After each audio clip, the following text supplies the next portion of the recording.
नमस्कार दोस्तों, मैं रुद्रा बहुत बहुत स्वागत करता हूँ आपके अपने YouTube channel inspiring motivational stories में।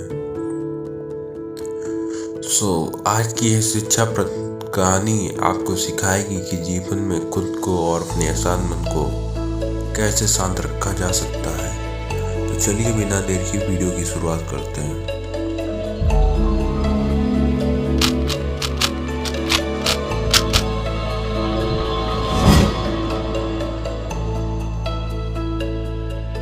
यह कहानी एक राजा और महान बौद्ध भिक्षु की। भारत के दक्षिण राज्य में एक महान समृद्ध राजा हुआ करता था जिसका मन कुछ समय से अशांत चल रहा था। वह राजा अपने मन को शांत करने का बहुत प्रयास करता है, लेकिन उसका मन शांत नहीं हो पाता।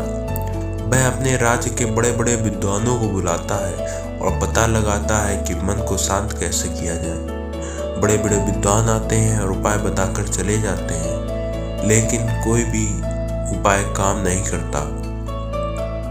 एक दिन एक व्यक्ति राजा के पास आता है और कहता है, हे राजन, मेरे पास आपके मन को शांत करने का सबसे उत्तम उपाय है। राजा उस व्यक्ति की बात सुनकर बहुत खुश हो जाते हैं। उस व्यक्ति से कहता है कि अगर तुम ऐसा कर दिया तो मैं तुम्हें मनचाहा धन प्रदान करूंगा। यह सुन व्यक्ति बोला, राजन, तुम्हारा मन मैं तो शांत नहीं कर सकता, पर एक सन्यासी है जो आपका मन शांत कर सकता है। वह कोई आम सन्यासी नहीं, बल्कि वह दुनिया का बहुत बड़ा विद्वान सन्यासी है। वो आपका समाधान जरूर कर देगा। राजा उस व्यक्ति से कहते हैं, कहाँ मिलेगा वह सन्यासी? व्यक्ति ने कहा, चलिए मेरे साथ, मैं आपको उस जगह के बारे में बताता हूँ जहाँ आपको वो सन्यासी मिल जाएगा। कुछ दूर चलने के बाद वह राजा को एक पहाड़ी दिखाता है जिसका रास्ता जंगलों के बीच से होकर गुजरता है। व्यक्ति पहाड़ी की ओर इशारा करते हुए बोलता है कि वो महान सन्यासी आपको यहाँ से कुछ दूर उस जंगल के बीच पहाड़ों पर मिलेंगे। वह वहीं पर रहते हैं। राजा अपने मंत्री और कुछ सैनिकों के साथ जंगल से होता हुआ उस पहाड़ी पर पहुँचता है। पहाड़ी पर उसे वो सन्यासी मिलते हैं जो कुछ काम कर रहे होते हैं। ये सन्यासी कोई और नहीं बल्कि बौद्ध धर्मन ही होते हैं। राजा बौद्ध धर्मन के पास जाता है और कहता है कि सुना है कि आपके बड़े ज्ञानी और सन्यासी हो। किसी ने मुझे आपके पास भेजा है कि आप मेरी समस्या का समाधान कर सकते हो। बौद्ध धर्मन राजा की बातों को अनसुना करते हुए अपना काम करते रहते हैं। इसके बाद राजा अपनी समस्या बताते हुए कहता है कि मेरा मन बहुत अशांत है, क्या आप मेरे मन को शांत कर सकते हो? बौद्ध धर्मन राजा की ओर देखते हैं और मुस्कुराते हैं और फिर राजा से पूछते हैं, तुम्हारा मन अशांत क्यों है? राजा कहता है, वैसे तो मेरे पास किसी भी चीज़ की कोई कमी नहीं है। धन मेरे पास इतना है जिसका मुझे खुद अंदाजा नहीं है। सारी सुख सुविधाएं हैं। भगवान ने मुझे दुनिया की सारी दौलत दी है, संपत्ति दी है, लेकिन बस एक चीज़ की कमी है, मेरे अंदर मन अशांत रहता है। ये कभी कभी शांत भी हो जाता है तो ये कुछ देर बाद फिर अशांत हो जाता है। क्या आप मेरे मन को शांत कर सकते हो? मैं बड़ी आशा लेकर आपके पास आया हूँ। बाकी तो मैंने सब उपाय कर लिए हैं, बस एक ही आप मेरी अंतिम आशा हो।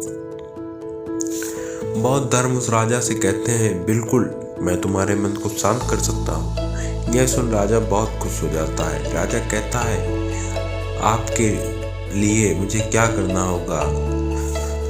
बौद्ध धर्म मुस्कुराते हैं और कहते हैं, कल सुबह तुम मेरे पास आना और ध्यान रहे अकेले आना।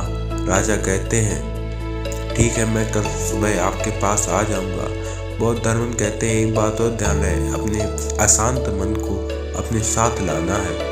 यह सुनकर राजा चौंक जाता है और सोचता है, ये कैसी बात कहती। राजा कहता है, आपने क्या कहा, कृपया एक बार और कहें, शायद मैंने सुनने में त्रुटि हो गई है।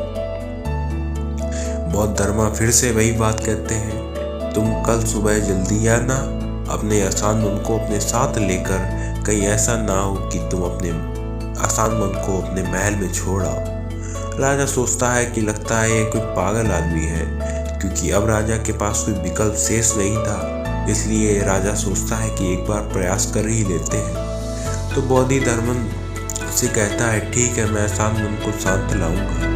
अगले ही दिन राजा सुबह सुबह बौद्ध धर्मा के पास पहुंचता है और कहता है मैं आ गया। बौद्ध धर्मा उस राजा से कहते हैं तुम तो आ गए, लेकिन तुम्हारा अशांत मन कहाँ है? लाओ मुझे दे दो, मैं उसे अभी शांत करके तुम्हें दे देता हूँ। राजा कहता है आप ये कैसी बात कर रहे हैं?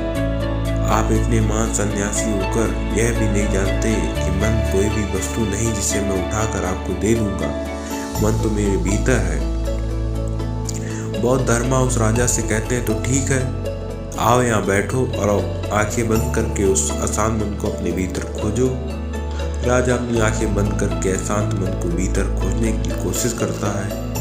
बहुत देर आंखें बंद करके बैठे रहने के बाद बौद्ध धर्मा राजा के कंधे पर हाथ रखते हैं और कहते हैं आंखें खोलो राजन। जैसे ही राजा की आंख खुलती है तो बौद्ध धर्मा उस राजा से पूछते हैं क्या तुम्हें तुम्हारा अशांत मन मिला? राजा कहता है नहीं बौद्ध धर्मा। बौद्ध धर्मा बोले ठीक है, अब तुम कल प्रयास करना, आज के लिए इतना खोज पर्याप्त है। राजा अपने महल चला जाता है। अगली सुबह राजा बौद्ध धर्मा के पास आता है और वैसा ही करता है जैसा कल बताया था। एक स्थान पर राजा बैठकर आंखें बंद करके अपने भीतर अशांत मन को खोजने का प्रयास करता है। बहुत देर तक राजा बैठा रहता है। बौद्ध धर्मा फिर से राजा के कंधे पर हाथ रखते हुए कहते हैं क्या तुम्हें तुम्हारा अशांत मन मिला? राजा बहुत शांत आवाज में बौद्ध धर्म से कहता है नहीं बौद्ध धर्म। इस बौद्ध धर्मा फिर से वही बात कहते हैं कि कल फिर से आना और पुनः प्रयास करना। अगले दिन राजा बौद्ध धर्मा के पास आया और वैसा ही करता है जैसे पूरे 2 दिन से कर रहा था। राजा बैठता है और अपनी आंखें बंद करता है और अपने भीतर अशांत मन को खोजने का प्रयास करता है। बहुत देर होने के बाद हर बार की तरह इस बार भी बौद्ध धर्मा राजा के कंधों पर हाथ तो रखते हैं और इस बार राजा की आंखें नहीं खुलती। राजा बस अपनी आंखों को बंद करके बैठा रहता है। इस बार राजा पूरी तरह से ध्यान मग्न हो जाता है। काफी समय बीत जाता है। वह बौद्ध धर्मा भी राजा के पास ही बैठे रहते हैं। पूरा एक दिन बीत जाता है, पूरी रात बीत जाती है। अब अगले ही दिन सुबह के समय राजा अपनी आंखें खोलता है और जैसे ही राजा की आंखें खुलती हैं, राजा अपने सिर को बौद्ध धर्मा के चरणों में रख देता है और कहता है उसे मेरा अशांत मन तो कहीं नहीं मिला, पर परम शांति जरूर मिल गई है जिसकी तलाश में मैं भटक रहा था। तो दोस्तों, यह राजा की तरह हम भी अपने मन की शांति को कहीं बाहर खोज रहे होते हैं, लेकिन हमारे मन की शांति हमारे अंदर ही है। उस शांति को मन से बैठकर आपको खोजना पड़ेगा। तो आशा करूँगा फ्रेंड्स आपको यह स्टोरी पसंद आई होगी। तो प्लीज़ वीडियो को लाइक कीजिएगा, चैनल को सब्सक्राइब कर लीजिएगा। धन्यवाद।